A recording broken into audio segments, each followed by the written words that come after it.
আমরা খুশি হতে চাই, সত্যিই চাই, কিন্তু রাশেদ তালুকদার কথাটা শেষ করলেন। কিন্তু আমাদের মেয়েটা এখনো ছোট, ও একা এত বড় দায়িত্ব কিভাবে নেবে? আরিয়ান নেই, আমাদের মেয়ে কিভাবে একা সব সামলাবে? নাফিসা খানের চোখের জল এসে গেল। আমরা আসি না, আমরা সবাই আছি, আমরা আগলে রাখবো ওকে। আপনারা আছেন ঠিকই, কিন্তু মা বাবার মন তো বোঝেন। আমরা দেখছি আমাদের মেয়ে দিন দিন অসুস্থ হয়ে যাচ্ছে, একাকিত্বে ভুগছে। সাবিয়া বেগম ইলার কাছে গিয়ে তার হাত ধরলেন। মা, তুই সত্যিই খুশি নাকি শুধু আরিয়ানের কথা ভেবে নিজেকে বোঝাচ্ছিস? ইলা মায়ের চোখে তাকালো, তার চোখে পানি। আম্মু, আম্মু আমি সত্যিই খুশি, কারণ এটা আরিয়ানের অংশ। কিন্তু আমি ভয়ও পাই। আমি আমি জানি না কিভাবে ওকে বড় করবো আমি, কিন্তু আমি চেষ্টা করবো, আমি ওকে হারাতে দেব না। সাবিয়া বেগম ইলাকে জড়িয়ে ধরলেন, কাঁদতে কাঁদতে বললেন, তুই আমাদের একমাত্র মেয়ে, তোকে এভাবে কষ্ট পেতে দেখলে আমাদের বুক ফেটে যায়। আমরা খুশি হতে পারছি না, কারণ আমরা ভয় পাচ্ছি, তোর জন্য ভয় পাচ্ছি, তোর ভবিষ্যৎ নিয়ে ভয় পাচ্ছি। ইলা মায়ের কপালে চুমু খেল। আম্মু, আমি ঠিক আছি। এখন থেকে আমি আর ভাঙবো না। এই বাচ্চাটার জন্য আমার শক্ত হতে হবে। আরিয়ানও চাইবে না আমি ভেঙে পড়ি। মেহেরাব খান উঠে এসে ইলার কাঁধে হাত রাখলেন। ইলেমা, তুই আমাদের মেয়ে, এ বাড়ির বড় মেয়ে। আমরা সবাই তোর সাথে আছি। ইলা মেহেরাব খানের দিকে তাকিয়ে মৃদু হাসল। বাবা ধন্যবাদ। বাড়িতে আবার একটা হালকা হাসির ঢেউ উঠল, কিন্তু ইলার বাবা মায়ের মুখে এখনো সেই উদ্বেগের ছায়া। তারা খুশি হতে চান কিন্তু পারছে না, কারণ তাদের মেয়ের চোখে এখনো সেই অন্ধকার লেগে আছে। রাতে ইলা বিছানায় শুয়ে পেটে হাত রাখলো, ফিসফিস করে বলল, আরিয়ান আমাদের বাচ্চা এসেছে। আরিয়ান, সবাই খুশি, কিন্তু আমার বাবা মা খুশি হতে পারছেন না। তারা ভয় পাচ্ছেন আমার জন্য। আমি তাদের বোঝাবো, আমি শক্ত হব। আপনি আমার শক্তি দিন আরিয়ান। রাত গভীর। খান বাড়ির ড্রয়িং রুমে আলো জ্বলছে, সবাই ঘুমিয়ে পড়েছে, কিন্তু ঘুম আসেনি ইলার বাবা মা আর মেহরাব খান নাফিসা খানের। রাশেদ তালুকদার আর সাবিয়া বেগম মেহরাব খানের সামনে বসে আছেন, নাফিসা খান পাশে, চোখ লাল। ঘরে একটা ভারী নীরবতা। রাশেদ তালুকদার গলা খাকারি দিয়ে শুধু বললেন, ভাই, আমরা অনেক ভেবেছি, সারাদিন ভেবেছি। আমাদের মেয়ের ভবিষ্যৎ এখন অন্ধকার দেখা যাচ্ছে। মেহরাব খান চুপ করে তাকিয়ে রইলেন। বাচ্চাটা আসছে ঠিকই, কিন্তু এই বাচ্চা এলে আমাদের ইলা আরও ভেঙে পড়বে। ও একা সব সামলাতে পারবে না। ও এখন ছোট, আমরা তো ওকে বিধবা হয়ে থেকে যেতে দিতে পারি না। তাই আমরা চাই এই বাচ্চা পৃথিবীতে আসুক। সাবিয়া বেগম চোখ মুছে বললেন, আমরা খারাপ মা বাবা হয়ে যাচ্ছি জানি, কিন্তু আমাদের মেয়ের জীবনটা দেখুন। ওর বয়স এখনো কম, সামনে অনেক দিন। আরিয়ান নেই, ও একা একটা বাচ্চাকে কিভাবে মানুষ করবে? সমাজ কি বলবে? ওর মানসিক অবস্থা এখন এত খারাপ যে বাচ্চা হলে ও পুরোপুরি ভেঙে যাবে। আমরা চাই ও যেন আবার নতুন করে জীবন শুরু করতে পারে। নাফিসা খান চমকে উঠলেন। মানে আপনারা কি বলতে চান? রাশেদ তালুকদার মাথা নিচু করে বললেন, আমরা বলছি এই প্রেগনেন্সি টার্মিনেট করা যায়। ডাক্তাররা বলেছে এখনো সময় আছে। মেহেরাব খানের মুখ কালো হয়ে গেল, তিনি ধীরে ধীরে উঠে দাঁড়ালেন। আপনারা কি যাতা বলছেন? এটা আরিয়ানের বাচ্চা, আমার ছেলের শেষ চিহ্ন। আমরা এতদিন কাঁদছি, ভেঙে পড়ছি, আর এখন আপনারা বলছেন এটাকে শেষ করে দিতে? সাবিয়া বেগম কাঁদতে কাঁদতে বললেন, আমরা ইলার জন্য বলছি, আমাদের মেয়ের জন্য। ও যদি এই বাচ্চা নিয়ে বেঁচে থাকতে না পারে, পরিস্থিতি সামলাতে না পেরে ও যদি আত্মহত্যা করে ফেলে। নাফিসা খানের চোখ দিয়ে জল গড়িয়ে পড়ল। আপনারা জানেন না ইলাস কবরের সামনে কি বলেছে? ও বলেছে ও এই বাচ্চাকে হারাতে দেবে না। এটা ওর জীবনের একমাত্র আশা। ও এখন এটাকে ধরে বাঁচতে চাইছে। কিন্তু যদি ও আবার ভেঙে পড়ে? আমরা ওকে হারাতে চাই না। মেহেরাব খান গভীর নিঃশ্বাস নিলেন। আমি আপনাদের দুঃখ বুঝি, কিন্তু এই সিদ্ধান্ত ইলার, শুধু ইলার। আমরা কেউ ওকে আমি আপনাদের দুঃখ বুঝি, কিন্তু এই সিদ্ধান্ত ইলার, শুধুই ইলার। আমরা কেউ ওকে জোর করতে পারি না। ও যদি চায় বাচ্চাটা রাখতে, তাহলে আমরা সবাই ওর পাশে থাকবো। আর যদি ও নিজে না চায়, তাহলে আমরা ওর সিদ্ধান্ত মেনে নেব। কিন্তু এখন আমরা ওকে চাপ দেব না। সাবিয়া বেগম কাঁদতে কাঁদতে বললেন। আমরা ওকে বলবো না, কিন্তু আমাদের মন বলছে এটা ওর জন্য বিষ হয়ে যাবে। মেহরাব খান চুপ করে বসে পড়লেন। আল্লাহ যা ভালো মনে করবেন তাই হবে। কিন্তু আমি জানি, যতটুকু ইলামাকে চিনেছি, ও আমার ছেলেকে আমাদের থেকেও বেশি ভালোবাসত। তাই ইলা এই বাচ্চাকে হারাতে চাইবে না, কারণ এটা আরিয়ানের শেষ উপহার। ঘরে আবার নীরবতা নেমে এলো, যেন আকাশও এই দ্বিধার মধ্যে কাঁদছে। ইলা তার ঘরে শুয়ে আছে, হাত পেটে ফিসফিস করে বলছে। আরিয়ান, আমি জানি না কি হবে, কিন্তু আমি তোমার হারাতে চাই না। এই ছোট্ট বেবিটা আমাদের দুজনের। আমি ওকে রাখবো, যাই হোক না কেন। Time speak. রাতের অন্ধকারে খান বাড়ির এক কোণের ঘরে আলো জ্বলছে, দরজা বন্ধ। ভেতরে শুধু ইলার বাবা রাশেদ তালুকদার আর মা সাবিহা বেগম। দুজনেই চুপ, কিন্তু চোখে একটা ভয়ানক দৃঢ়তা। সাবিহা বেগম প্রথম কথা বললেন, কণ্ঠ কাঁপছে। আমি আর পারছি না, সারা দিন দেখছি আমার মেয়ে পাগলের মতো কথা বলছে, পেটে হাত দিয়ে বিড়বিড় করছে। রাশেদ তালুকদার মাথা নিচু করে বসে আছেন, হাত কাঁপছে। আমি অনেক চেষ্টা করেছি ওদের বোঝানোর, কিন্তু ওরা শোনে না। ওরা চায় আরিয়ানের বাচ্চা সুস্থভাবে পৃথিবীতে আসুক। তাহলে আমরা কি করব? চুপ করে দেখব ও ধীরে ধীরে মরে যাক? রাশেদ তালুকদার চোখ বন্ধ করলেন, অনেকক্ষণ পর বললেন। আমরা কাউকে না জানিয়ে ইলাকে ডাক্তারের কাছে নিয়ে যাই। সাবিয়া বেগমের চোখ থেকে জল গড়িয়ে পড়ল। আল্লাহ কি আমাদের মাফ করবেন? আমরা ওর জীবন বাঁচাতে চাই। ও যদি জানতে পারে তাহলে কখনো এটা হতে দিবে না। পরে হয়তো বুঝবে, কিন্তু এখন ওকে বাঁচাতে হবে। তারা দুজন চুপ করে বসে রইলেন, তারপর সাবিয়া বেগম উঠে দাঁড়ালেন। কাল সকালে আমি ওকে বলবো ডাক্তারের কাছে যেতে, চেক আপের নাম করে নিয়ে যাব। ডাক্তারকে আগে থেকেই বলে রাখবো ওকে কিছু না জানিয়ে। হ্যাঁ, কিন্তু খানবাড়ির লোকজনকে জানাতে দেওয়া যাবে না। ওরা যদি জানে তাহলে সব শেষ। সাবিয়া বেগম দরজার দিকে তাকালেন, ইলার ঘরের দিকে। আমার মেয়ে, আমি ওকে এভাবে হারাতে পারবো না। পরের দিন ইলা বিছানায় বসে পেটে হাত বুলাচ্ছে, মৃদু হাসি মুখে। দরজায় টোকা পড়ল। সাবিয়া বেগম ঢুকলেন, মুখে জড়ো করে হাসি। মা ওঠ, আজ ডাক্তারের কাছে যাব, চেক আপ করাতে হবে, শরীরটা দেখিয়ে আসি। ইলা অবাক হয়ে তাকালো। আজ? কিন্তু আমি তো ভালো আছি, কালকেই আসলাম ডক্টরের কাছ থেকে। ভালো থাকলেও চেক করতে হয়। আমার নাতি নাতনি কেমন আছে আমি দেখব। চল, আমি তোর সাথে যাব। ইলা একটু দ্বিধা করলো, কিন্তু মায়ের চোখে কিছু একটা দেখে মাথা নাড়ল। ঠিক আছে আম্মু। দুপুরের দিকে গাড়ি বের হলো, শুধু ইলা আর তার মা। রাশেদ তালুকদার বাড়িতে অপেক্ষা করছে, হাতে ফোন। ডাক্তারের সাথে কথা হয়ে গেছে। হাসপাতালে পৌঁছে ইলাকে চেম্বারে নেওয়া হলো। ডাক্তার মহিলা সাবিহা বেগম ডাক্তারকে আগে থেকে সব বলে রেখেছেন। ডাক্তার ইলাকে দেখে বললেন, আপনার শরীর এখনো দুর্বল। আমি একটা স্যালাইন দিচ্ছি দুর্বলতা কমানোর জন্য। ইলা কিছু বুঝলো না। স্যালাইন কেন? শুধু বিশ্রামের জন্য মা, তুই চুপ কর। ইলা চুপ করে রইল। নার্স এসে স্যালাইন লাগিয়ে দিল। ইলার চোখ ধীরে ধীরে বন্ধ হয়ে এলো। ইলা অজ্ঞান হয়ে গেল। সাবিহা বেগম চোখ মুছে ডাক্তারের দিকে তাকালেন। যা করার তাড়াতাড়ি করুন দয়া করে। ডাক্তার মাথা নাড়লেন। আমরা করছি, কিন্তু এটা আপনার মেয়ের সিদ্ধান্ত নয়। ওর জীবনের জন্য এটা করা জরুরি। অপারেশন থিয়েটারে ইলাকে নেওয়া হলো। ডাক্তার যখন অপারেশন করবে ঠিক সেই সময় ডাক্তারের একটা জরুরি অপারেশনের জন্য ডাক এলো। ইলাকে অপারেশন থিয়েটারে রেখে ডাক্তার আর নার্স বেরিয়ে গেল। 30 মিনিট পর ডাক্তার আর নার্স এসে দেখে ইলা অপারেশন থিয়েটারে নেই। সবাই খোঁজাখুঁজি শুরু করলো, কিন্তু ইলা কোথাও নেই। সাবিয়া ডাক্তারকে বলল, আমার মেয়ে একা কিভাবে চলে গেল?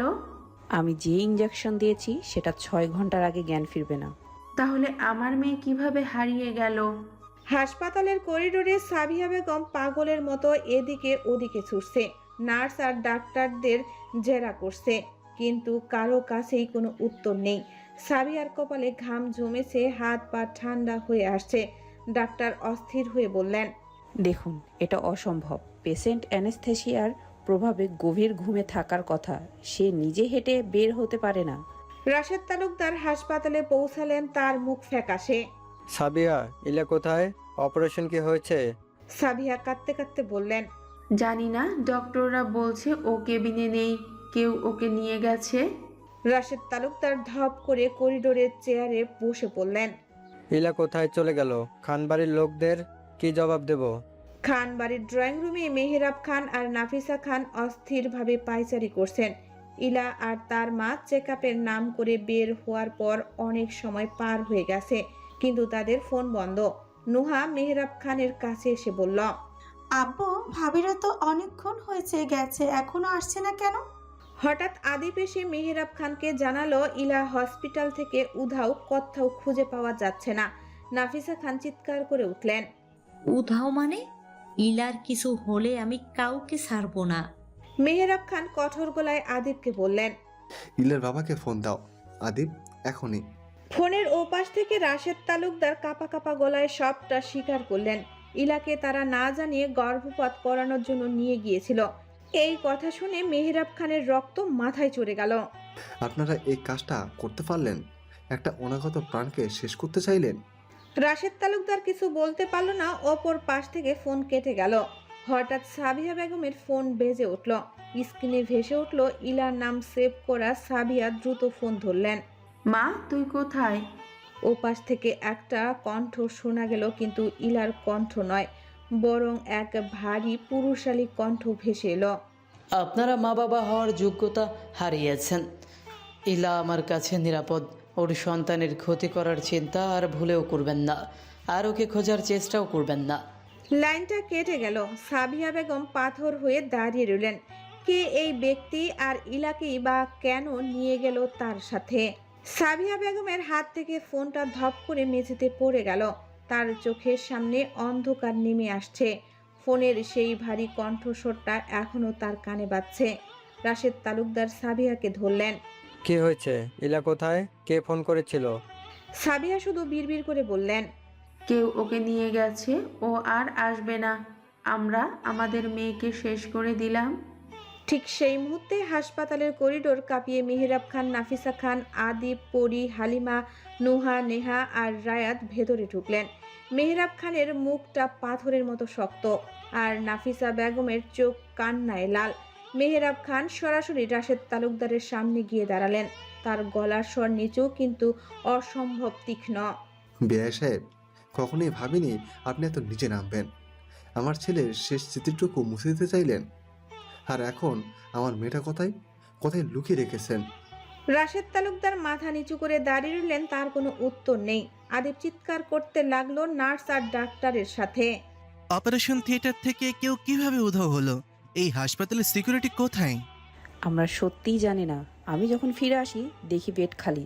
সিসিটিভি ফুটেজেও কিছু বোঝা যাচ্ছে না, কারণ ওই সময় করিডোরের সব ক্যামেরা রহস্যজনকভাবে বন্ধ ছিল। আদিব, রায়াত আর দেরি না করে হাসপাতালের সিসিটিভি রুমে ছুটে গেল। তারা ফুটেজ চেক করতে শুরু করলো, কিন্তু আশ্চর্যের বিষয় হলো ঠিক যে 10 মিনিট ইলা উধাও হয়েছে, সেই 10 মিনিটের কোনো রেকর্ডিং নেই। রায়াত হঠাৎ চিৎকার করে উঠল, আদিব ভাই দেখো, ওই যে ব্যাকডোর দিয়ে একটা কালো হুডি পরা লোক কিছু নিয়ে যাচ্ছে। আমার মনে হয় ওইটা ইলা। সবাই যখন দিশিহারা ইলার নিখোঁজ নিয়ে, তখন মেহেরাব খানের ফোনে একটা মেসেজ এলো। ইলা ভালো আছে, সুস্থ আছে, ওকে নিয়ে টেনশন করবেন না। সঠিক সময়ে আপনাদের বৌমা আপনার কাছে চলে যাবে। থানায় জিডি করার ভুল করবেন না, তাহলে বিপদ বাড়বে। মেহেরাব খান মেসেজটা পড়ে একটা দীর্ঘশ্বাস ফেললেন। তিনি বুঝলেন কেউ একজন ইলাকে ছায়ার মতো পাহারা দিচ্ছে, কিন্তু সে কে? হাসপাতালের সিসিটিভির রুমের ভেতর থমথমে নীরবতা। স্ক্রিনের আলোতে সবার মুখ ফ্যাকাশে দেখাচ্ছে। আদিব বারবার ফুটেজ রিওয়াইন্ড করছে, কিন্তু একই জায়গায় এসে ভিডিও হঠাৎ ব্ল্যাক হয়ে যাচ্ছে। রায়াত কাপা গলায় বলল, এই দেখো, ঠিক এই সময়টাতেই ক্যামেরা অফ। এটা কাকতালীয় হতে পারে না? আদিব দাঁত চেপে বলল, না, এটা প্ল্যান করা। কেউ ইচ্ছে করে ক্যামেরা বন্ধ করেছে। পেছন থেকে মেহেরাব খানের ভারী কণ্ঠ ভেসে এলো, ফুটেজটা আবার চালাও। আদিব স্লো মোশনে ফুটেজ চালালো। দেখা গেল হাসপাতালের ব্যাক ডোরের কাছে একটা লম্বা কালো হুডি পরা লোক স্ট্রেচারের মতো কিছু ঠেলে নিয়ে যাচ্ছে। মুখ দেখা যাচ্ছে না, কিন্তু চলার ভঙ্গিতে অদ্ভুত আত্মবিশ্বাস। নাফিসা খান মুখে হাত চাপা দিলেন। ওটাই আমাদের ইলা। পরি কাঁদতে কাঁদতে বলল। কেউ ইলাকে অপহরণ করেছে। ডাক্তার অসহায় গলায় বললেন। কিন্তু আশ্চর্যের বিষয় হলো ওই ব্যাকডোর দিয়ে বের হওয়ার কোনো রেজিস্ট্রেশন নেই, সিকিউরিটির লগেও কিছু নেই। আদিব রাগে টেবিলে মুঠি আঘাত করল। মানে ভেতরে কেউ সাহায্য করেছে? হাসপাতালের করিডোরে সাবিয়া বেগম মেঝেতে বসে কাঁদছেন। তার কাঁধ কাঁপছে থরথর করে। রাশেদ তালুকদার নির্বিকার হয়ে দাঁড়িয়ে আছেন, চোখ দুটো লাল। ঠিক তখনই মেহেরাব খান ধীরে ধীরে তাদের সামনে এসে দাঁড়ালেন। তার চোখে আগুন, কিন্তু কণ্ঠ অস্বাভাবিক ঠান্ডা। একটা প্রশ্নের উত্তর দিন বিআই সাহেব, আপনারা কি ডাক্তার ছাড়া আর কাউকে জানিয়েছিলেন আজকের ব্যাপারটা? রাশেদ তালুকদার মাথা নেড়ে বললেন। না, কাউকে না, শুধু ডাক্তাররা, আমরা দুজন জানতাম। নাফিসা খান কাঁদতে কাঁদতে চিৎকার করে উঠলেন। তাহলে কে জানলো যে আজ ইলার সাথে এমন কিছু হচ্ছে যেখানে আমরাই জানতাম না? ঠিক সেই মুহূর্তে আদিব দৌড়ে এসে বলল। ফুপা, হাসপাতালের বাইরের ব্যাক করিডোরে একটা গাড়ির অস্পষ্ট ফুটেজ পাওয়া গেছে। মেহেরাব খান জিজ্ঞেস করলেন। নাম্বার প্লেটের নাম্বার নোট করেছো? নাম্বার প্লেট ব্লার করা। রায়াত নিচু গলায় বলল। প্রফেশনাল কাজ মনে হচ্ছে। নাফিসা খানের বুক ধরফর করতে লাগলো। আমার ইলা, সে কি জ্ঞানহীন অবস্থায় ছিল? কে ওকে নিয়ে গেল? হঠাৎ মেহেরাব খানের ফোন আবার ভাইব্রেট করলো। সবাই তাকিয়ে রইল। তিনি ধীরে ধীরে মেসেজটা খুললেন। ইলাকে অজ্ঞান অবস্থায় আমি নিয়ে এসেছি। ওর আর বাচ্চার ক্ষতি করার চেষ্টা কেউ করলে তার ফল ভালো হবে না। আর অযথা ইলাকে খোঁজাখুঁজি করবেন না। মেসেজটা পড়ে মেহেরাব খানের চোখে এক ঝলক বিস্ময় ফুটে উঠল। আদিব উদ্গ্রীন্ন হয়ে বলল। ফুপা, কি লিখেছে? মেহেরাব খান ধীরে ধীরে বললেন। সে দাবি করেছে ইলা আর বাচ্চা দুজনে নিরাপদ তার কাছে। হাসপাতালের এক কোণে দাঁড়িয়ে পড়ি ফিসফিস করে বলল। কিন্তু একটা কথা, যে লোকটা মেসেজ করেছিল সে ইলাকে চিনে। নুহা থমকে গেল। মানে? পরি ধীরে বলল। মানে সে ইলাকে খুব কাছ থেকে চেনে, কিন্তু নিজের পরিচয় লুকাচ্ছে। রায়াদের চোখ বড় হয়ে গেল। তাহলে সে কি আমাদের পরিচিত কেউ? আমাদের যত তাড়াতাড়ি সম্ভব থানায় জানাতে হবে। মেহেরাব খান হঠাৎ সোজা হয়ে দাঁড়ালেন, তার কণ্ঠ দৃঢ়। কেউ থানায় যাবে না। সবাই অবাক হয়ে তাকালো। আদিব বলল। ফুপা, এটা আপনি কি বলছেন? এটা তো কিডন্যাপিং। মেহেরাব খান ধীরে বললেন। না, এটা কিডন্যাপিং না, এটা প্রোটেকশন। ইলাকে কেউ প্রোটেক্ট করছে। নাফিসা খান অবাক হয়ে তাকালেন। কিভাবে এত নিশ্চিত হচ্ছ তুমি? মেহেরাব খান চোখ বন্ধ করে গভীর নিঃশ্বাস নিলেন। কারণ যেই হোক সে জানে ইলার প্রেগনেন্সির কথা, অপারেশনের কথা, এমনকি আমাদের পরিবারের নিয়েও জানে। এর মানে সে অনেকদিন ধরে ইলাকে নজরে রাখছিল। রাশেদ তালুকদার কাপা গলায় বললেন। তাহলে সে কি শত্রু? মেহেরাব খান ধীরে চোখ খুললেন, তার চোখের রহস্যময় কঠোরতা। না, শত্রু হলে সে ইলাকে বাঁচাতো না, আর আমাদের ফোন করে এত খবর জানাতো না। ঠিক তখনই আদিবের ফোনে একটি অজানা নাম্বার থেকে একটি ভিডিও ক্লিপ এলো। সবাই ঘিরে দাঁড়ালো। ভিডিও ওপেন হতেই দেখা গেল একটা অন্ধকার রুম, মৃদু আলো। বিছানায় শুয়ে আছে ইলা গভীর ঘুমে। তার হাতে স্লাইনের লাইন খুলে রাখা, আর হাত শক্ত করে ধরে রাখা নিজের পকেটের উপর। ক্যামেরার পেছন থেকে সেই একই ভারী কণ্ঠ শোনা গেল। ওকে আর কাঁদতে হবে না, এবার কেউ ওর সন্তান কেড়ে নিতে পারবে না।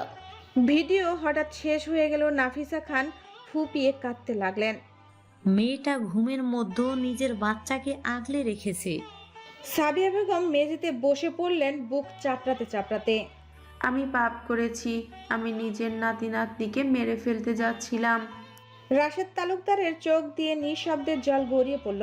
হাসপাতালে জ্ঞানজাম করে লাভ নেই, তাই সবাই হাসপাতাল থেকে বেরিয়ে আসলো। হাসপাতাল থেকে বের হওয়ার সময় আকাশ কালো হয়ে এসেছে। মেহেরাব খান গাড়ির সামনে দাঁড়িয়ে আকাশের দিকে তাকালেন। সে ফিসফিস করে বললেন। তুমি যেই হও, আমাদের এলাকে বাঁচিয়ে রেখেছো, এটাই অনেক। মেহেরাব খানের ফোন আবার একবার ভাইব্রেট করলো। নতুন মেসেজ। সময় হলে সত্যিটা নিজেই জানতে পারবেন মেহরাব খান। আর মনে রাখবেন ইলা একা না, সে কখনোই একা ছিল না। মেসেজটা পড়ে মেহেরাব খানের চোখ হঠাৎ বিস্ময়ে স্থির হয়ে গেল। তিনি খুব আস্তে বললেন, এত আত্মবিশ্বাস কিভাবে? এটা অসম্ভব। আদিপ অবাক হয়ে জিজ্ঞেস করলো। ফুপা, আপনি কি কাউকে সন্দেহ করছেন? মেহেরাব খান ধীরে গাড়িতে উঠে বসতে বসতে বললেন, যদি আমার সন্দেহ সত্যি হয় তাহলে যে ইলাকে নিয়ে গেছে সে আমাদের 25 সেকেন্ডের খবর রাখছে। আর অন্যদিকে অন্ধকারের আড়ালে কোথাও একজোড়া চোখ নিঃশব্দে ইলার ঘুমন্ত মুখের দিকে তাকিয়ে আছে। আরিয়ানের ইলা ফুল এবার কেউ আপনাকে ছুতেও পারবে না। খানবাড়িতে ফিরে আসার পর যেন পুরো পরিবেশটা বদলে গেল। বাড়িটায় একই আছে, মানুষগুলো একই, কিন্তু ভেতরের বাতাস এক অদৃশ্য আতঙ্কে জমে আছে। কারো মুখে জোরে কথা নেই, হাসির শব্দ নেই, শুধু ভারী নিঃশ্বাস আর অস্থির পায়চারি। মেহেরাব খান নিজের ঘরের দরজা বন্ধ করে অনেকক্ষণ বসে রইলেন। সামনের টেবিলে ফোন রাখা, সেই অজানা নাম্বার থেকে আসা মেসেজগুলো বারবার পড়ছেন। শব্দগুলো ছোট, কিন্তু ভেতরে লুকিয়ে আছে ভয়ঙ্কর আত্মবিশ্বাস। এই লাইনটা মাথার ভেতর ঘুরছে। তিনি জানেন যেই হোক সে শুধু ইলাকে নিয়ে যায়নি, সে খান পরিবারের প্রতিটি নড়াচড়া সম্পর্কে জানে। এর মানে নজরদারি অনেক দিনের। মেহরাব খান ধীরে ফোন তুলে একটি নাম্বারে কল করলেন। খুব সংক্ষিপ্ত কথা, কোনো আবেগ নেই, শুধু নির্দেশ। ইলার খোঁজ গোপনে শুরু হলো, থানায় নয়, প্রকাশ্যে নয়, ছায়ার আড়ালে। অন্যদিকে রাশেদ তালুকদার বাড়িতে ফিরেও বসে থাকলেন না। অপরাধবোধ তাকে ভেতর থেকে খেয়ে ফেলেছে। মেয়েকে হারানোর ভয় এখন তার সব অহংকার ভেঙে দিয়েছে।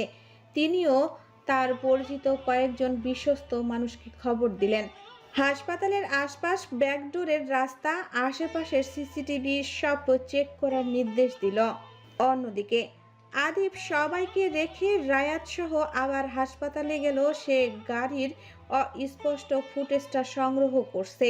ছবিটা পরিষ্কার নয়, কিন্তু কালো গাড়ির বডির এক কোণে হালকা একটা ক্রাশ দেখা যাচ্ছে, খুব ছোট কিন্তু আলাদা।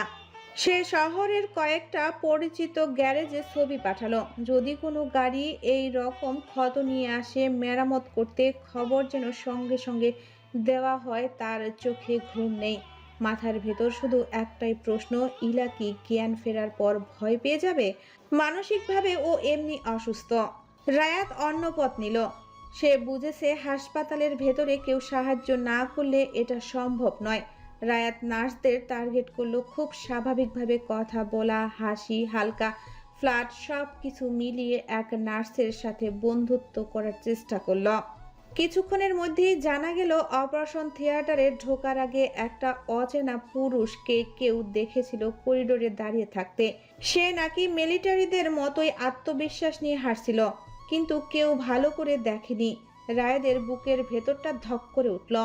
খানবাড়ি, নাফিসা বেগম জায়নামাজে বসে আছেন, চোখ ভেজা, ঠোঁট কাঁপছে। তার দোয়া একটাই, আমার বৌমাকে আর আমার ছেলের শেষ স্মৃতিকে দিয়ে দাও। সাবিয়া বেগম প্রথমবারের মতো নিঃশব্দে কান্না করছেন। কোনো আত্মপক্ষ সমর্থন নেই, কোনো যুক্তি নেই, শুধু অপরাধবোধ। তিনি অনুভব করছেন নিজের সিদ্ধান্তই হয়তো মেয়েকে দূরে ঠেলে দিয়েছে। পরি, নোহা, নেহা আর হালিমা একসাথে বসে তেলাওয়াত করছে। তাদের কণ্ঠ কাঁপছে, প্রত্যেকের চোখে ভয়, যদি ইলা ফিরে না আসে। বাড়ির দেওয়ালগুলো যেন এই কান্না শুষে নিচ্ছে। রাত গভীর হলে মেহরাব খান একা বারান্দায় দাঁড়ালেন। আকাশ কালো, হালকা বাতাস বইছে। তিনি খুব ধীরে নিজের মনে বললেন, যেই হোক সে খুব কাছের কেউ, কারণ শত্রু এভাবে আগাম সতর্ক করে না, শত্রু সরাসরি আঘাত করে। হঠাৎ তার ফোনে একটা অজানা লোকেশন পিং এলো, খুব অল্প সময়ের জন্য, তারপর আবার অফলাইন। মেহরাব খান সঙ্গে সঙ্গে স্ক্রিনশট নিলেন। লোকেশন শহরের ভেতরেরই, খুব দূরে নয়। তার চোখে এক ঝলক দৃঢ়তা ফুটে উঠল। খেলা শুরু হয়েছে, এবার তিনি চুপ করে বসে থাকবেন না। দূরে কোথাও একই সময়ে অন্ধকার ঘরে একটা মৃদু আলো জ্বলছে। বিছানায় ঘুমন্ত ইলার শ্বাস ওঠানামা করছে শান্তভাবে, আর কেউ একজন ছায়ার মতো জানালার পাশে দাঁড়িয়ে বাইরে তাকিয়ে আছে। সে জানে তাদের খোঁজা হচ্ছে, আর সে প্রস্তুত তাদের চারিদিক পাক ঘোরানোর জন্য। নতুন রহস্য। শহরের এক নির্বিত্ত স্থানে একটি পুরনো বাড়ি, সেখানে একটি বড় বিছানায় ইলা শুয়ে আছে। তার হাতে এখনো সেই স্যালাইনের ক্যানুলাটা লাগানো, কিন্তু কোনো স্যালাইন নেই, সেটা খুলে ফেলা হয়েছে। ইলার জ্ঞান ফিরছে ধীরে ধীরে। সে চোখ মিলে দেখলো চারপাশটা একদম অচেনা। ঘরের দেওয়ালে পুরনো আমলের ঘড়ি টিকটিক করছে। সে পেটে হাত দিয়ে ডুকরে কেঁদে উঠল। আরিয়ান, ওরা আমাদের বাবাকে মেরে ফেলতে চায়। আমি বাঁচাতে পারলাম না। ঠিক তখনই ঘরের দরজা খুলে ভেতরে ঢুকলো একজন সুদর্শন পুরুষ। তার পরনে কালো শার্ট, হাতে এক গ্লাস পানি। ছায়ায় তার মুখটা স্পষ্ট দেখা যাচ্ছে না। শান্ত হন, আপনার বাবুর কিচ্ছু হয়নি। আমি সঠিক সময়ে আপনাকে সেখান থেকে সরিয়ে এনেছি। ইলা চমকে উঠে লোকটির দিকে তাকালো, দেখার চেষ্টা করলো, কিন্তু ইলা তার মুখ দেখতে পেল না। চোখের ঝাপসা ভাব কাটছে না। আপনি কে? আমায় এখানে কেন এনেছেন? অন্ধকারে থাকা লোকটি আলোর নিচে এসে দাঁড়ালো। ইলা দেখে নিস্তব্ধ হয়ে গেল। ইলা তাকে চেনে না, কিন্তু দেখে মনে হচ্ছে আর্মি পার্সন। ইলা ভাঙ্গা গলায় বলল, কে কে কে আপনি? লোকটি ইলার কাছে এসে বুক টান করে বলল, ভয় পাবেন না ম্যাম, আমি গোয়েন্দা বিভাগের চৌকস অফিসার শাহরিয়ার কবির। ইলা এই নাম আগে কখনো শুনেনি, আজ প্রথম শুনল। কিন্তু আপনি আমাকে এখানে কেন নিয়ে এসেছেন? শাহরিয়ার নিঃশ্বাস ছেড়ে বলল, আরিয়ান স্যার আমাকে আপনার নিরাপত্তার জন্য রেখেছে সিক্রেটভাবে। সে চেয়েছিল আমি যেন কখনো আপনার সামনে না আসি, কিন্তু পরিস্থিতি আজ আমাকে বাধ্য করেছে ম্যাম, তার জন্য সরি। ইলা শাহরিয়ারের কথা শুনে অবাক হয়ে যায়। আমার নিরাপত্তার জন্য কেন? আমার তো কোনো শত্রু নেই। আরিয়ান স্যার নকল শাওনের সাথে ঝামেলার পর থেকে আমাকে রাখছিল সবসময় আপনাকে প্রোটেক্ট করার জন্য। ইলা শাহরিয়ারের কথা শুনে চোখের পানি চলে আসে। আরিয়ান কতটা ইলাকে ভালোবাসতো সেটা আরিয়ান ছাড়া হয়তো কেউ জানে না। স্যার বলেছিল, শাহরিয়ার যদি আমার কিছু হয় তবে এরাকে প্রোটেক্ট করার দায়িত্ব তোমার। সেই তখন থেকে আমি আপনার ছায়া হয়ে আছি, কিন্তু কখনো বুঝতে দিইনি। কিন্তু আজ যখন আমি খবর পেয়েছিলাম আপনার মা বাবা কি করতে যাচ্ছেন, তাই আমি বাধ্য হয়েছি আপনাকে সেখান থেকে তুলে আনতে। আমার স্যারের শেষ চিহ্ন আমি আমার শরীরের শেষ রক্তবিন্দু দিয়ে হলেও প্রোটেক্ট করার চেষ্টা করব। ইলা ফুপিয়ে কেঁদে উঠল। শাহরিয়ারের দিকে তাকিয়ে বলল, আজ আরিয়ান বেঁচে থাকলে হয়তো অনেক খুশি হতো আপনার জন্য। এইসব চিন্তা বাদ দিন ম্যাম, আর এখন শোনেন, আপনার মা বাবা বা খানবাড়ির কেউ এখন আপনার হদিস পাবে না। অন্তত কয়েকদিন আপনাকে আমার হেফাজতে থাকতে হবে।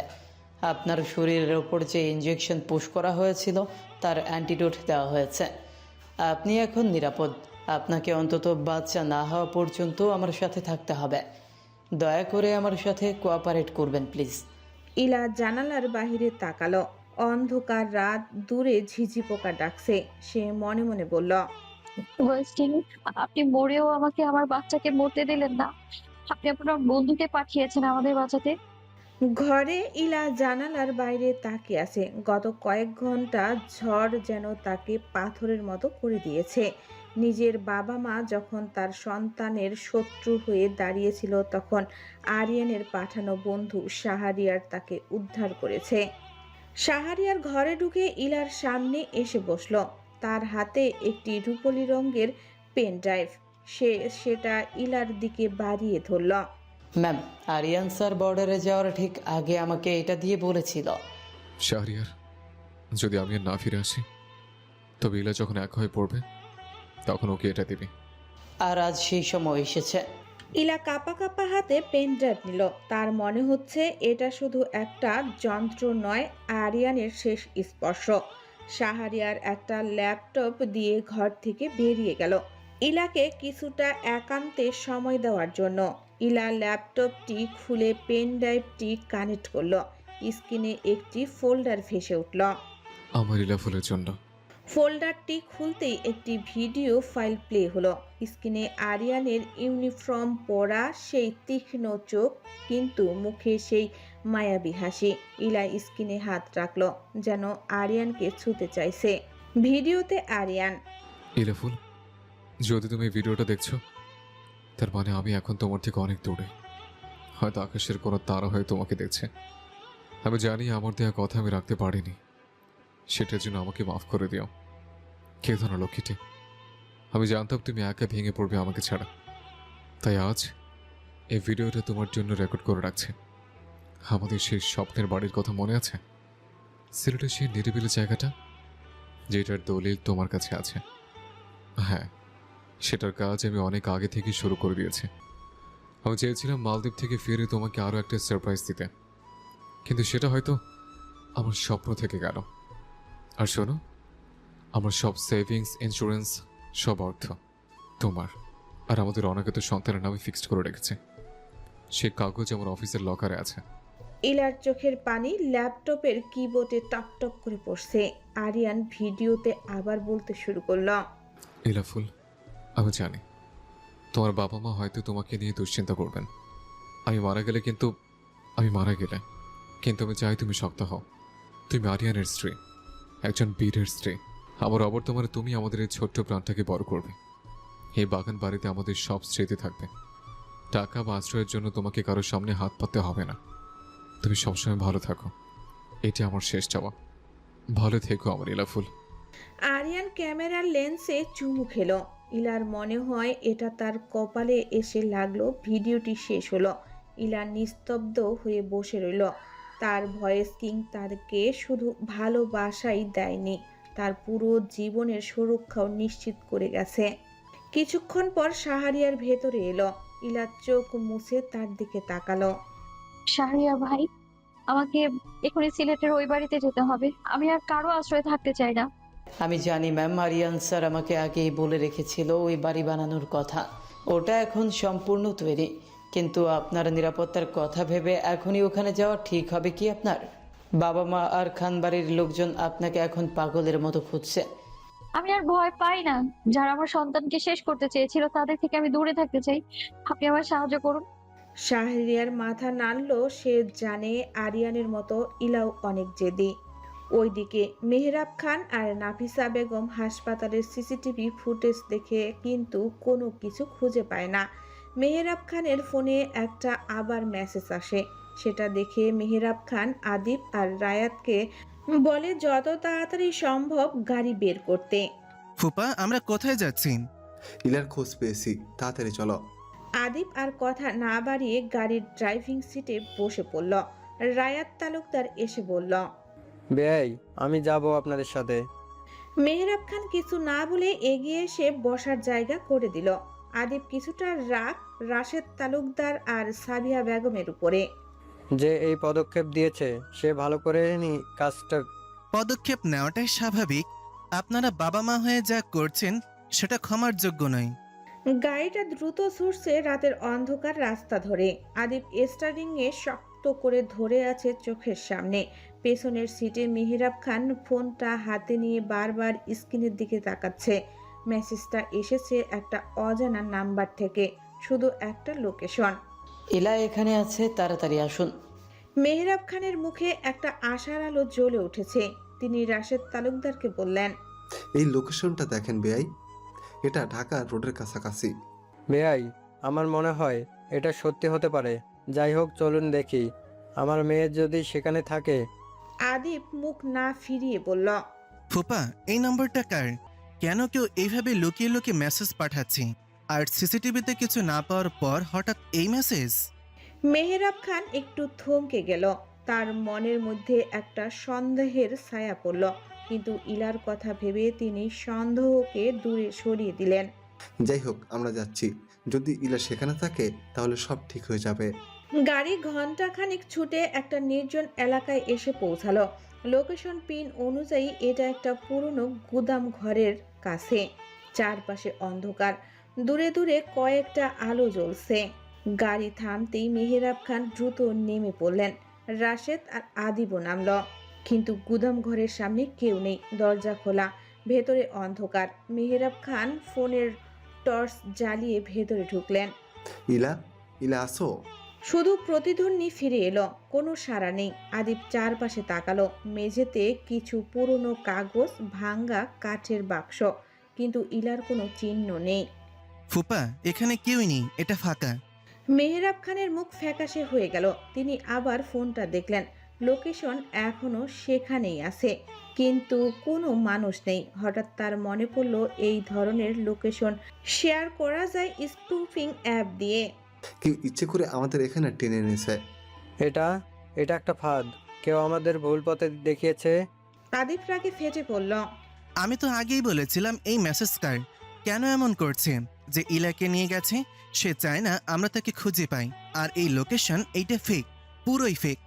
রাশেদ তালুকদার মাটিতে বসে পড়লেন। তার চোখে পানি চলে এসেছে।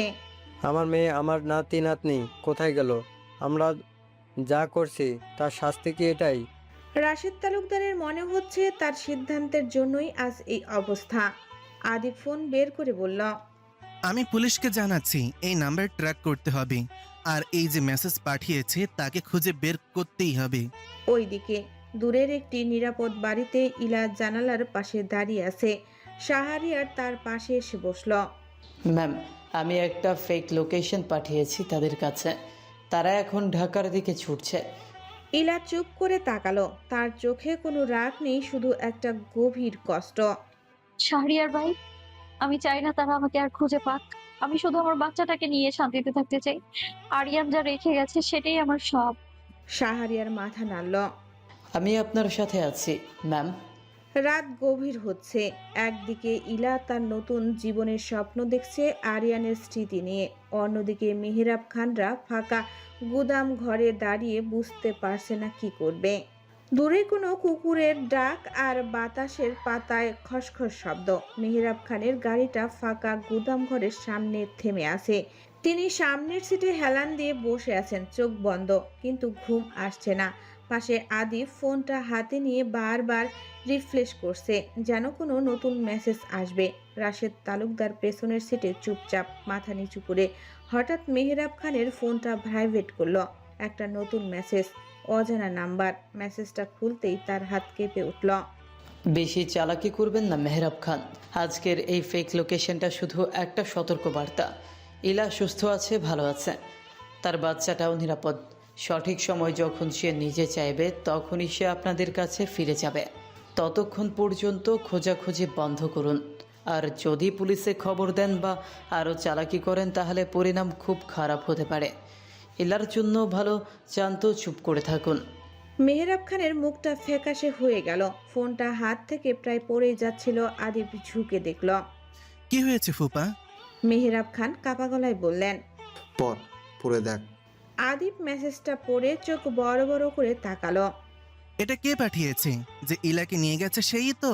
আর এই হুমকি?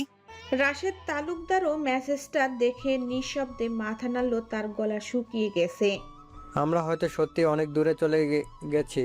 ইলা যদি নিজে না চায় তাহলে আমরা কি করব?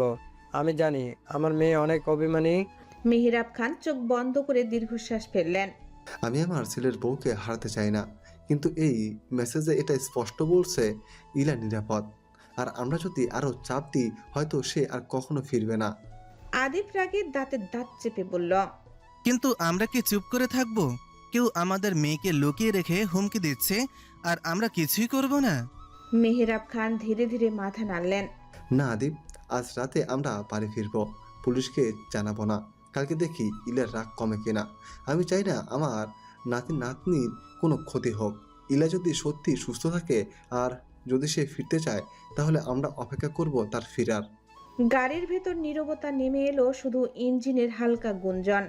এইদিকে দূরের সেই নিরিবিলি বাড়িতে শাহরিয়ার ফোনটা টেবিলে রেখে ইলার দিকে তাকালো। ইলা জানালার পাশে দাঁড়িয়ে রাতের আকাশ দেখছে। তার হাতে আরিয়ানের সেই পেন ড্রাইভটা এখনো ধরা। ম্যাম, মেসেজটা পাঠিয়ে দিয়েছি। তারা এখন বুঝবে যে আপনি নিরাপদ। আর আপনি যদি চান তবে আমি নিজে আপনাকে তাদের কাছে পৌঁছে দিব। ইলা ধীরে ধীরে ঘুরে তাকালো। তার চোখে পানি, কিন্তু মুখে একটা শান্ত ভাব। না শাহরিয়ার ভাই, আমি এখনো প্রস্তুত নই। আমার বাচ্চাটা যতদিন না একটু বড় হয় আমি কাউকে মুখ দেখাতে চাই না। আর আমার মা বাবা তারা যেন বুঝতে পারে যা করেছেন তার দাম কতটা, বাবা মায়ের থেকে সন্তান দূর করার কষ্ট কতটা হয়। শাহরিয়ার মাথা নাড়ল। যেমন আপনি বলবেন ম্যাম। আমি আপনার ছায়া হয়ে থাকব। ইলা আবার জানালার দিকে তাকালো। রাতের আকাশে একটা তারা ঝলমল করছে। সে মনে মনে বলল, বস কি আপনি দেখছেন তো আমি আর আমাদের বাচ্চা আপনার দেয়ার সুরক্ষার ভেতর আছি। রাত তখন গভীর, চারপাশ নিস্তব্ধ, শুধু ঝিঝি পোকার ডাক শোনা যাচ্ছে। ইলা জানালার পাশে দাঁড়িয়ে আরিয়ানের স্মৃতিগুলো হাত টাচ্ছিল। হঠাৎ শাহরিয়ারের ফোনে তীক্ষ্ণ ভাইব্রেশনের শব্দে তার ধ্যান ভাঙল। শাহরিয়ার তখন ল্যাপটপে কিছু কোডিং চেক করছিল। মেসেজটা আসতেই তার কপালে চিন্তার ভাঁজ পড়ল। শাহরিয়ার দ্রুত মেসেজটা ওপেন করলো। সেখানে লেখা, কাবির, তোমরা যেখানে আছো সেই লোকেশনটা আর সিক্রেট নেই। খানবাড়ির ভাড়া করা লোক আর টিভির একটা টিম ওই এরিয়ার টাওয়ার লোকেশন ট্র্যাক করেছে। আধা ঘন্টার মধ্যে ওরা ওখানে পৌঁছাবে। মুভ নাও। শাহরিয়ারের চোয়াল শক্ত হয়ে গেল। সে জানতো কাজটা এত সহজ হবে না। মেহেরাব খান এবং রাশেদ তালুকদার প্রভাবশালী মানুষ। তারা হাত গুটিয়ে বসে থাকার পাত্র নন। সে দ্রুত ইলার ঘরে গিয়ে দাঁড়ালো। ম্যাম, আমাদের হাতে সময় খুব কম, এখনই বের হতে হবে। ইলা অবাক হয়ে তাকালো। কেন শাহরিয়ার ভাই, কি হয়েছে? ওরা আমাদের পিছু নিয়েছে, হয়তো কোনোভাবে আইপি ট্র্যাক করে ফেলেছে। আপনি দ্রুত তৈরি হয়ে নিন, মাত্র 5 মিনিট সময় পাবেন। আর অ্যান্সারে দেওয়া ওই পেন ড্রাইভ আর ল্যাপটপটা নিতে ভুলবেন না। ইলা আর প্রশ্ন করলো না। সে বুঝতে পারছে পরিস্থিতি কতটা ঘোলাটে। শাহরিয়ার ইতিমধ্যে বাইরে গিয়ে গাড়ি স্টার্ট দিয়ে রেখেছে। অন্ধকার গলি দিয়ে শাহরিয়ার খুব সাবধানে গাড়ি বের করলো। হেডলাইট জ্বালায় না। পাশে কেউ দেখে ফেললে শহর পার হয়ে হাইওয়েতে উঠতেই সে গাড়ির গতি বাড়িয়ে দিল। ইলা পিছনের সিটে বসে কাঁপছিল। তার মনে হচ্ছে এক অজানা গন্তব্যের দিকে সে ছুটে চলছে। শাহরিয়ার ভাই, আমরা কোথায় যাচ্ছি? ম্যাম, আরিয়ান স্যারের সেই স্বপ্নের ঠিকানায়, সিলেটে। ওখানে স্যার আপনার জন্য একটা দুর্গ বানিয়ে রেখেছেন। বাইরের কেউ সহজে ওখানে পৌঁছতে পারবে না। আর ওই এলাকাটা আমার পরিচিত। ওখানে আমার কিছু বিশ্বস্ত লোক আছে যারা আপনার ছায়া হয়ে থাকবে। ইলা জানালার বাইরে তাকালো। অন্ধকার চিরিয়ে গাড়িটা এগিয়ে চলছে। মনে মনে ভাবল, আরিয়ান, তুমি মরেও আমাকে কতটা আগলে রেখেছো। তোমার প্রতিটা পদক্ষেপ যেন আমার জন্যই দেয়া। ভোর হতে না হতেই গাড়ি সিলেটের চা বাগানের আঁকাবাঁকা পথ ধরল। চারিদিকে সবুজের সমাহার আর কুয়াশার চাদর। পাহাড়ের ঢালে একটা ছবির মতো সুন্দর ডুপ্লেক্স কাঠের বাড়ি দেখা যাচ্ছে। শাহরিয়ার গাড়িটা বাড়ির প্রধান গেটে থামালো, যেখানে বড় করে লেখা ইলারিয়ানের স্বপ্ন বাগান। গাড়ি থেকে নেমে ইলা মুগ্ধ হয়ে তাকিয়ে রইল। ঠিক যেমনটা আরিয়ান ভিডিওতে বলেছিল, সিমসাম, শান্ত আর স্নিগ্ধ। বাড়ির সামনে ফুলের সমাহার, যেখানে ইলা ফুলের জন্য হাজার হাজার ফুলের গাছ লাগানো হয়েছে। এগুলো একদিনের ফল না। আরিয়ান ফুল প্রেমী, এটা সবাই জানে। কিন্তু আরিয়ান এই সুন্দর ফুলের মাঝে ফুলের রানী ইলা ফুলকে রাখতে চেয়েছিল। তাই ইলা এখানে আসার আগেই সব সাজিয়ে রেখেছিল। ম্যাম, এটাই আপনার সেই স্বপ্নের বাড়ি। এখানে আপনাকে কেউ বিরক্ত করবে না। আমি নিচের তলায় থাকবো, আর আপনার দেখভালের জন্য একজন বিশ্বস্ত মহিলাকে ঠিক করে রেখেছি। আপনি এখন সম্পূর্ণ নিরাপদ। ইলা বুক ভরে নিঃশ্বাস নিল। সে তার মনে হলো এখানে শুধু সে আর তার অনাগত সন্তান নয়, আরিয়ানের অস্তিত্ব মিশে আছে বাতাসের প্রতিটি কণা জুড়ে। ইলা মনে মনে হাসল, এক বিষণ্ণ হাসি। সে জানলো তার বাবা মা তাকে খুঁজছে, কিন্তু এই দূরত্বটুকু এখন খুব প্রয়োজন। তাকে বুঝতে হবে সম্পর্কের চেয়ে জেদ বড় হলে কি পরিমাণ মাসুল গুনতে হয়। ইলা পেটে হাত দিয়ে আলতো করে হাত বোলালো। ভয় নেই সোনা, তোর বাবা আমাদের জন্য সব ব্যবস্থা করে গেছেন। আমরা এখন শান্তিতে থাকবো। অন্যদিকে আজ রাইতে মেহেরাব খান আর রাশেদ তালুকদার সেই বাড়িতে এখন পাগলের মতো এদিকে ওদিকে ছুটছেন। আদি বারবার ফোন করছে বিভিন্ন জায়গায়, কিন্তু কোনো সূত্র মিলছে না। ফুপা, ওরা অনেক বেশি স্মার্ট। আমাদের প্রতিটা মুভ ওরা আগে থেকেই জেনে যাচ্ছে। মেহেরাব খান পাথরের মতো বসে রইলেন। তিনি বুঝতে পারছেন লড়াইটা এখন আর শুধু তার বৌমার সাথে নয়, লড়াইটা আরিয়ানের রেখে যাওয়া সেই অদৃশ্য শক্তির সাথে, যা ইলাকে ঘিরে রেখেছে। ইলা বাড়িটা দেখছে, তার মনে হচ্ছে সে কোনো রূপকথার রাজ্যে চলে এসেছে। আরিয়ান ভিডিওতে যা বলেছিল চোখের সামনে এই দৃশ্য তার চেয়েও হাজার গুণ বেশি সুন্দর, ঠিক যেন শিল্পীর তুলিতে আঁকা এক জীবন্ত ক্যানভাস। বাড়িটি সম্পূর্ণ প্রাকৃতিক কাঠের তৈরি একটা ডুপ্লেক্স বাড়ি। এর ঢালু ছাদ আর পাথরের তৈরি দীর্ঘ চিমনিটা আভিজাত্য আর শান্তির প্রতীক হয়ে দাঁড়িয়ে আছে। বড় বড় কাচের জানালা দিয়ে বিকেলের সোনালি রোদ ভেতরের আসবাবপত্রগুলোকে আলতো করে ছুঁয়ে দিচ্ছে। আর সব থেকে আকর্ষণের জিনিস হলো বাড়ির চারপাশ ঘিরে আছে অগণিত বুনো আর বিদেশি ফুলের গাছ। গোলাপি ডালিয়া, বেগুনি, ল্যাভেন্ডার আর হলুদ সূর্যমুখী মিলে যেন এক রঙের উৎসব বসিয়েছে। এই ফুলের গন্ধে চারপাশের বাতাস ভারী হয়ে আসে, যা ইলার ক্লান্ত মনকে এক অদ্ভুত প্রশান্তি এনে দিচ্ছে। প্রধান ফটক থেকে বাড়ি পর্যন্ত চলে গেছে আঁকাবাঁকা একটি পাথুরে পথ। প্রতিটি পাথরের ভাঁজে মিশে আছে আরিয়ানের ভালোবাসা আর ইলার জন্য রাখা আগাম সুরক্ষা। যত দূর যায় শুধু ফুল আর ফুল। আরিয়ান তার ইলা ফুলের জন্য একটা ফুলের রাজ্য বানিয়ে দিয়েছে, আর সেখানকার রানী হলো ইলা ফুল। বাড়ির ঠিক পেছনেই দিগন্ত বিস্তর সবুজ পাহাড় আর ঘন বন। আকাশটা সেখানে একদম নিচু হয়ে মেঘের সাথে লুকোচুরি খেলছে। ইলা অপলক দৃষ্টিতে তাকিয়ে রইল। তার মনে পড়ল আরিয়ানের সেই কথাগুলো। ইলাফুল, আমাদের একটা বাড়ি হবে যেখানে শুধু তুমি আর আমি থাকবো। চারপাশটা ফুলে ফুলে ভরে থাকবে, আর পাহাড়ের আড়ালে হারিয়ে যাব আমরা। আজ আরিয়ান নেই, কিন্তু তার সেই স্বপ্ন আজ বাস্তব। ইলা ধীর পায়ে পাথরের পথ ধরে এগোলো। তার প্রতিটি পদক্ষেপে যেন আরিয়ানের গলার স্বর প্রতিধ্বনিত হচ্ছে। সে বিড়বিড় করে বলল, আপনি ঠিক এমনটাই চেয়েছিলেন না? দেখুন, আপনার ইলা ফুল আজ আপনার তৈরি করে এই নন্দন কাননে চলে এসেছে। এখানে কেউ আমাদের আলাদা করতে পারবে না। ইলা যখন পাহাড়ের গায়ে মেঘদের লুকোচুরি দেখছিল, তখন বাগানে দাঁড়িয়ে থাকা শাহরিয়ারের ফোনটা বেজে উঠল। স্ক্রিনে তাকিয়ে শাহরিয়ারের ঠোঁটে এক চিলতে হাসি ফুটে উঠল। ফোনের স্ক্রিনে নামটা সেভ করা আমার জুলিয়েট।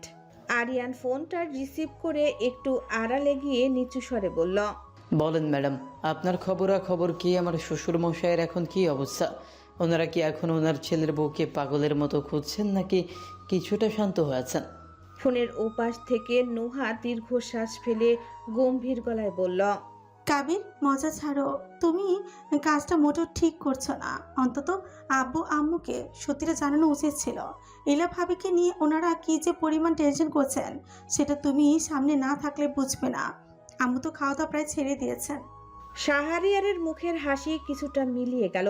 সে নোহাকে খুব ভালোবাসে, কিন্তু আরিয়ানের শেষ নির্দেশ তার কাছে সব কিছুর উপরে। নোহা, তুমি আবেগ দিয়ে ভাবছো, আর আমি ভাবছি বাস্তবতা দিয়ে। ওই দিন হাসপাতালে ইলা ম্যামের বাবা মা যা করতে চাচ্ছিলেন, তারপর ইলা ম্যামকে ওনাদের হাতে ছেড়ে দেওয়া মানে তার আর বাচ্চার বড় কোনো ক্ষতি হওয়া। আরিয়ান স্যার আমাকে ইলা ম্যামের ছায়া হতে বলেছিলেন, আর আমি সেটাই করছি। আমি জানি কাবির, ভাবির সুরক্ষা আমাদের কাছেও অনেক বড়, কিন্তু এভাবে আমাদেরকে থেকে লুকিয়ে রেখে তুমি আব্বু আম্মুর মনে যে কষ্ট দিচ্ছ সেটা কি ঠিক? ওনারা তো কষ্ট পাচ্ছে। ওনাদের ভুলটা কোথায় ছিল বলো আমাকে? ভুল তো ইলা ভাবির বাবা মা করেছে। বুঝতে পারা আর শুধরে নেওয়ার মধ্যে পার্থক্য আছে নোহা। ইলা ম্যাম এখনও মানসিকভাবে খুব বিধ্বস্ত। এই মুহূর্তে কোনো নাটকীয়তা ওনার সহ্য হবে না। আপাতত উনি শান্তিতে থাকুক। তুমি শুধু বাড়ির পরিস্থিতির দিকে নজর রাখো। কোনো নতুন ঝামেলা হলে আমাকে জানিও। নোহা কিছুক্ষণ চুপ থেকে বলল, ঠিক আছে, কিন্তু কথা দাও ভাবি আর বাচ্চা পুরো সুস্থ থাকলে তুমি নিজে ওনাকে নিয়ে আসবে। আর আমি আর কতদিন আব্বুর অভিনয় করব যে আমি কিছুই জানি না? কথা দিলাম, সময় হলে ইলা ম্যাম নিজেই ফিরবে। সাবধানে থেকো জুলিয়েট। ফোনটা রেখে শাহরিয়ার যখন উপরের বারান্দার দিকে তাকালো, দেখলো ইলা অপলক দৃষ্টিতে বাগানের ফুলের দিকে তাকিয়ে আছে। শাহরিয়ার মনে মনে বলল, স্যার, আমি হয়তো অনেকের কাছে ভিলেন হচ্ছি, কিন্তু আপনার আমানত রক্ষা করতে আমি সব অপবাদ মাথা পেতে নিতে রাজি। মনে মনে এটা ভেবে শাহরিয়ার তার ফোনের স্ক্রিনে তাকিয়ে দীর্ঘশ্বাস ফেলল। নোহার সাথে কথা বলার পর তার মনটা অতীতে ফিরে গেল। অনেকেই হয়তো ভাবছে শাহরিয়ার কেন ইলার জন্য নিজের ক্যারিয়ার জীবন সব বাজি ধরেছে, কিন্তু এর পেছনে লুকিয়ে আছে এক পাহাড় সম কৃতজ্ঞতার গল্প। শাহরিয়ারের অতীত।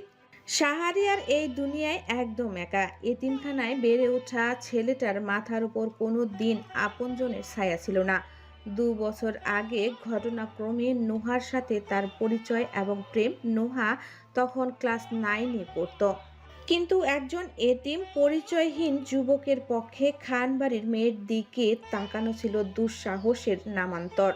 সেদিন ছিল বৃষ্টির বিকেলে। শাহরিয়ার আর নোহা যখন আত্রাই নদীর পাড়ে দাঁড়িয়ে নিজেদের অনিশ্চিত ভবিষ্যৎ নিয়ে কথা বলছিল, ঠিক তখনই আরিয়ান তাদের দেখে ফেলে। আরিয়ানের সেই তীক্ষ্ণ চাহনি দেখে শাহরিয়ারের রক্ত হিম হয়ে গিয়েছিল।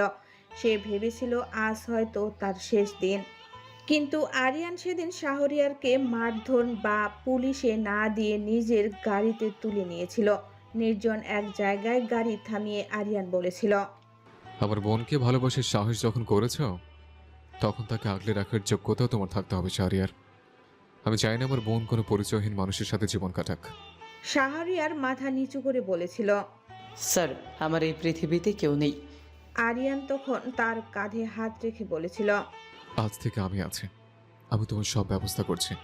তোমাকে গোয়েন্দা বিভাগে যোগ দেওয়ার সুযোগ করে দেব, কিন্তু শর্ত একটাই, নোহার বিয়ের বয়স না হওয়া পর্যন্ত এই সম্পর্কের কথা বাড়ির কেউ জানবে না। তুমি নিজেকে প্রমাণ করো, তারপর আমি নিজে তোমাদের বিয়ে দেব। আরিয়ান তার কথা রেখেছিল। শাহরিয়ারের মেধা আর আরিয়ানের ছত্র ছায়ায় সে আজ চৌকস এক অফিসার। আরিয়ান তাকে শুধু পেশাই দেয়নি, তাকে একটা পরিচয় দিয়েছে, ভাই হিসেবে আগলে রেখেছে। আজ আরিয়ান নেই, কিন্তু তার সেই উপকারের ঋণ শাহরিয়ার কোনো দিন শোধ করতে পারবে না। ইলা আর তার অনাগত সন্তান এখন শাহরিয়ারের কাছে শুধু আরিয়ানের অনাগত নয়, তার অস্তিত্বের অংশ। আরিয়ান তাকে বিশ্বাস করে নোহার দায়িত্ব দিয়েছিল, আর মরার আগে দিয়ে গেছে তার ইলা ফুলের দায়িত্ব। শাহরিয়ার মনে মনে বলল, স্যার, আপনি আমাকে শূন্য থেকে পূর্ণতা দিয়েছেন। আজ যদি আমাকে সারা দুনিয়ার সামনে ভিলেন হতে হয় কিংবা নোহার থেকে দূরে থাকতে হয়, তবুও আপনার পরিবারের সুরক্ষায় আমি এক চুলও নড়ব না। এটাই আপনার সেই এতিম ছোট ভাইয়ের কৃতজ্ঞতা। উপর থেকে ইলা নিচে তাকিয়ে দেখলো শাহরিয়ার শক্ত মুখে দূরে তাকিয়ে আছে। ইলা জানে না এই মানুষটার ত্যাগের গভীরতা কতটুকু, আর কেনই বা এতটা আগলে রাখছে তাকে, কিন্তু সে এটা বুঝতে পারছে যে ঝড়ের রাতে বাতিঘর হয়ে শাহরিয়ার তাকে ঠিক পথেই নিয়ে যাচ্ছে।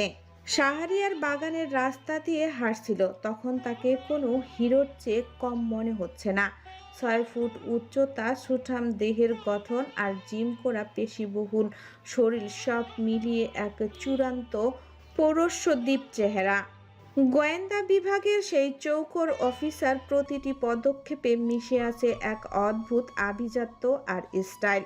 তার শ্বাস জলাইন আর গভীর কালো চোখের চাহনিতে এমন এক সম্মোহী শক্তি আছে যে কেউ প্রথম দেখাতেই তার ব্যক্তিত্বের প্রেমে পড়তে বাধ্য। পরনে তার নেভি ব্লু রঙের একটি ফিটিং টি শার্ট আর কার্গো প্যান্ট, যা তার সুগঠিত শরীরের ভাঁজগুলোকে স্পষ্ট করে তুলছে। শাহরিয়ার শুধু সাহসী নয়, সে অসম্ভব রকমের সুদর্শন এবং স্টাইলিশ। বাড়ির বারান্দা থেকে ইলা নিচে তাকিয়ে শাহরিয়ারকে দেখছিল। সে মনে মনে ভাবলো, আরিয়ান কেন এই ছেলেটির উপর এতটা ভরসা করেছিল তা আজ স্পষ্ট। আরিয়ানের ব্যক্তিত্বের মধ্যেই এক ধরনের নিরাপত্তা লুকিয়ে আছে। শাহরিয়ার পকেট থেকে ফোন বের করে নোহার একটি ছবির দিকে তাকিয়ে মৃদু হাসল। এই পাথরের মতো শক্ত হৃদয়ের মানুষটিও যে কতটা রোমান্টিক হতে পারে তা কেবল নোহাই জানে। তার ঠোঁটের কোণে ঝুলে থাকা সেই রহস্যময় হাসিটি কেবল নোহার জন্যই বরাদ্দ। হঠাৎ সে খেয়াল করলো ইলা উপর থেকে তাকে দেখছে। শাহরিয়ার মুহূর্তেই তার রোমান্টিক ভাবমূর্তি ছেড়ে ফেলে গম্ভীর হয়ে গেল। সে দ্রুত ইলার কাছে এগিয়ে এলো। ম্যাম, আপনি এখনো ঘুমাননি? রেস্ট করুন, আপনার শরীরের জন্য ভালো না এই স্ট্রেস। ভেতরে যান প্লিজ। ইলা আলতো হেসে বলল, শাহরিয়ার ভাই, আপনি আরিয়ানের কথা এতটা মানেন কেন? আপনার কি নিজস্ব কোনো চাওয়া পাওয়া নেই? শাহরিয়ার কিছুক্ষণ চুপ থেকে পাহাড়ের দিকে তাকিয়ে বলল, আমার চাওয়া পাওয়া বলতে কেবল এই দুনিয়ায় আরিয়ান স্যারের আমানতগুলোকে সুস্থ রাখা। আমি যখন পরিচয়হীন এক এতিম ছিলাম তখন স্যার আমাকে টেনে তুলেছিলেন। আমার মতো সাধারণ একজনকে এই লাইফস্টাইল, এই চাকরি দিয়েছেন। তাই আমি আরিয়ান স্যারের দেওয়া সম্মানের মর্যাদা রাখতে চাই মৃত্যুর আগ পর্যন্ত। ইলা শাহরিয়ারের কথার এক গভীর বিষণ্ণতা আর কৃতজ্ঞতা খুঁজে পেল।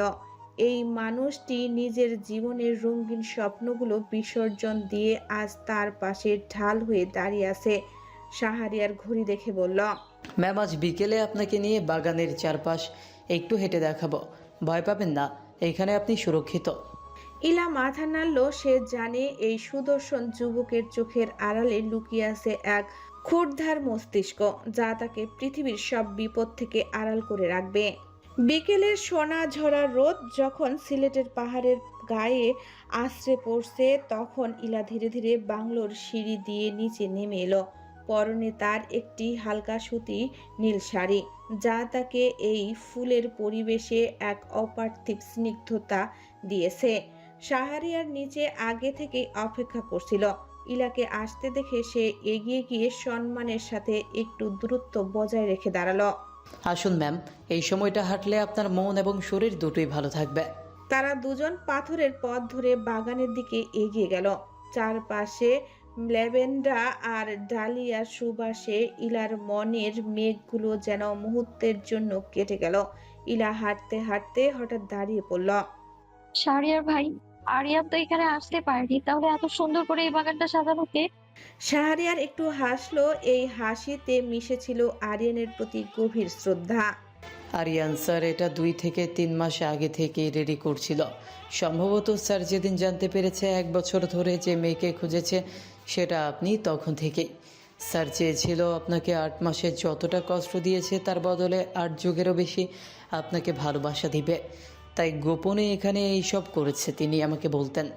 শাহরিয়ার, কোন একদিন আমি এই চাকরি থেকে রিটায়ার্ড হয়ে ইলাফুলকে নিয়ে এখানে চিরদিনের জন্য চলে আসবো। এখানে আমার নিজের হাতে লাগানো ফুল গাছের সমাহার থাকবে। ওনার অবর্তমানে আমি মালিদের নির্দেশ দিয়ে রেখেছি, ঠিক ওনার মতোই যেন যত্ন নেই। ইলার চোখে জল টলমল করে উঠল। সে গাছটির একটি পাতায় হাত রেখে ভিড় করে বলল, আপনি সবসময় গোছানো ছিলেন ওয়েস্টিং, শুধু নিজের চলে যাওয়াটা অগোছালো করে দিয়ে গেলেন। ঠিক সেই মুহূর্তে শাহরিয়ারের ঘড়িটা বিপ বিপ করে উঠল। তার কপালে আবার ভাঁজ পড়ল। সে দ্রুত তার পকেট থেকে একটি ছোট্ট ডিভাইস বের করে চেক করলো। ম্যাম, আমাদের ভেতরে যেতে হবে। বাড়ির আশেপাশে কিছু ড্রোন মুভমেন্ট লক্ষ্য করছে। মনে হচ্ছে কেউ আকাশ পথে আমাদের লোকেট করার চেষ্টা করছে। ইলা আতকে উঠল। ড্রোন? তার মানে কি বাবা আব্বু আমাদের খুঁজে পেয়েছে? শাহরিয়ার ইলাকে দ্রুত বাড়ির ভেতরে নিয়ে আস্তে আস্তে বলল, এটা ঠিক বলা যাচ্ছে না। স্যার জব সেক্টরে অনেক শত্রু বানিয়েছিলেন, তার উপর আমার ডিপার্টমেন্টের কিছু লোকও আপনার হদিশ পেতে মরিয়া। আপনি কোনো চিন্তা করবেন না, এই বাড়িটি সিগন্যাল জ্যামার দিয়ে সুরক্ষিত। ড্রোনটা এখানে ঢোকার আগেই ক্র্যাশ করবে। শাহরিয়ারের কথা শেষ হতে না হতেই পাহাড়ের ঢালে কিছু একটা ভেঙে পড়ার শব্দ শোনা গেল। শাহরিয়ারের ঠোঁটে সেই রহস্যময় বিজয়ের হাসি ফুটে উঠল। সে ইলাকে ড্রয়িং রুমে বসিয়ে দিয়ে নিজে রাইফেল হাতে নিয়ে বাইরে বেরিয়ে গেল। অন্যদিকে আত্রাইতে খান বাড়িতে এক উত্তপ্ত পরিস্থিতি বিরাজ করছে। মেহরাব খান সোফায় বসে আছে। তার সামনে দাঁড়িয়ে আছে আদিব এবং ডিবির একজন অফিসার। স্যার, আমরা সিলেটের ওই আরিয়ানের কিনা জোনটায় আমাদের ড্রোন সিগন্যাল হারিয়ে ফেলেছে। ওখানে হাই লেভেলের কোনো জ্যামার বসানো আছে, যার কারণে ড্রোন ঢুকতে পারছে না। আমাদের সন্দেহ যে ইলাকে যে নিয়ে গেছে সে সাধারণ কেউ না। মেহরাব খান গর্জে উঠলেন, আমার কাছে সাধারণ অসাধারণের কিছু নেই। আমার বৌমাকে আমার ফেরত চাই। আদিব এখনই গাড়ি বের করো, আমি নিজেই সিলেটে যাব, দেখি কে এই মানব। নোহা কোনার টেবিল থেকে সবটা শুনছিল। তার বুক দুরু করছে। সে জানে শাহরিয়ার যা করছে তা ইলার ভালোর জন্যই, কিন্তু তার বাবা এখন রুদ্র মূর্তি ধারণ করেছে। নোহা গোপনে ফোন বের করে দ্রুত একটি টেক্সট পাঠালো শাহরিয়ারকে। বাবা সিলেটে যাচ্ছে, সাথে বিশাল ফোর্স। তোমরা দ্রুত ওখান থেকে সরার ব্যবস্থা করো প্লিজ, সাবধানে থেকো। সিলেটের বাংলোতে শাহরিয়ার মেসেজটা দেখেই চোয়াল শক্ত করল। সে ইলাকে বলল, আপনাকে একটা ছোট ভিডিও ক্লিপ রেকর্ড করতে হবে। ইলা অবাক হয়ে প্রশ্ন করল, কেন শাহরিয়ার ভাই, কি হয়েছে? শাহরিয়ার জানালার বাইরের দিকে তাকিয়ে বলল, মেহরাব খান আমাদের অ্যাড্রেস জেনে ফেলেছে, তাই আপনাকে একটা ভিডিও রেকর্ড করে এমন কিছু বলতে হবে যাতে তারা আর আপনার খোঁজে এখানে না আসে। শাহরিয়ারের কথা শুনে ইলা কয়েক সেকেন্ড চুপ করে রইল। তার বুকের ভেতরটা কেমন যেন ভারী হয়ে আছে। জানালার বাইরে পাহাড়ের ঢালে কুয়াশা নামতে শুরু করেছে আর সন্ধ্যার আলো ধীরে ধীরে নিভে আসছে। ইলা ধীরে ধীরে শাহরিয়ারের দিকে তাকালো। একটা ভিডিও, কিন্তু আমি কি বলবো? শাহরিয়ার শান্ত গলায় বলল, ম্যাম, আপনি শুধু সত্যিটা বলবেন। বলবেন যে আপনি নিরাপদে আছেন, ভালো আছেন। কেউ যেন আর আপনাকে খুঁজতে এখানে না আসে, কারণ তারা যত আসবে তত বিপদ বাড়বে। ইলা কিছুক্ষণ চোখ বন্ধ করে দাঁড়িয়ে রইল, যেন নিজের ভেতরের সাহসটা খুঁজে নিচ্ছে। তারপর ধীরে ধীরে মাথা নেড়ে বলল, ঠিক আছে। শাহরিয়ার ফোনটা বের করে ক্যামেরা অন করলো। ড্রয়িং রুমের নরম আলোয় ইলা সোফায় বসে পড়ল। তার চোখে এখনো অশ্রুর আভা, কিন্তু মুখে একটা অদ্ভুত শান্তি। ক্যামেরা অন হতেই কয়েক সেকেন্ড নীরবতা রইল। তারপর ইলা ধীরে ধীরে কথা বলা শুরু করলো। ভিডিও বার্তা।